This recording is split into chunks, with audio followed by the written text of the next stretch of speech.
Trump administration has yet another not-so-great idea regarding social media collection and visas. HP has created a zero-G printer for the International Space Station, and Apple plans on replacing Intel chips in its Macs with its own from 2020 and beyond. It's all the tech news that's popular right now. Welcome to Hashtag Trending.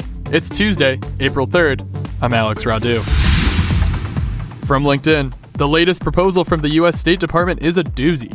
Nearly all applicants for a visa to enter the U.S., which is an estimated 14.7 million people per year, will be asked to submit their social media usernames for the past 5 years. This would cover 20 social media platforms such as Facebook, Instagram, LinkedIn, Pinterest, Twitter, Reddit, etc. And basically what this new proposal does is add another requirement for those applying to visit the United States for business or vacation from countries that the U.S. doesn't grant visa-free travel. This includes countries such as India, Mexico, Brazil, and China. The U.S. is already suffering from what is being called the Trump slump, with foreign tourism declining since Trump has been in office. And this certainly won't help if it's passed.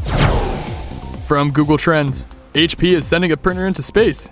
You might find it odd that we are celebrating this feat, but think about it. Us folks on the planet's surface have never had to worry about this specific issue that those on the International Space Station might. You know, zero gravity. HP couldn't just send a regular inkjet up there, so it teamed up with Canada's world-class zero-gravity research facilities to create a brand new HP Envy printer that accounts for zero-gravity environments. This includes features such as a special tongue that captures paper as it gets printed so that it doesn't immediately float away. The printer was sent up yesterday during a SpaceX resupply mission, and if all goes well, HP plans on sending as many as 50 more.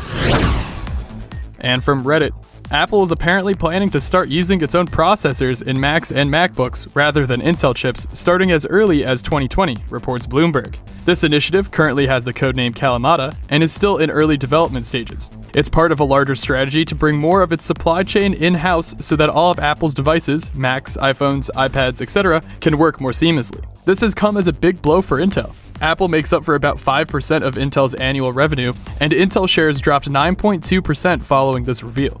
But veterans in the tech industry may recognize this story.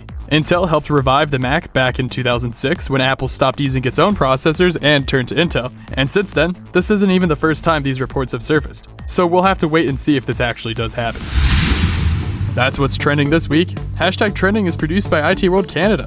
Today's episode is sponsored by the IT World Canada Podcast Network. Check out our latest podcast, Cybersecurity Today, for daily updates on the threats posed to your business and what you can do about it. Add it to your Alexa flash briefing or find it on your podcast service of choice.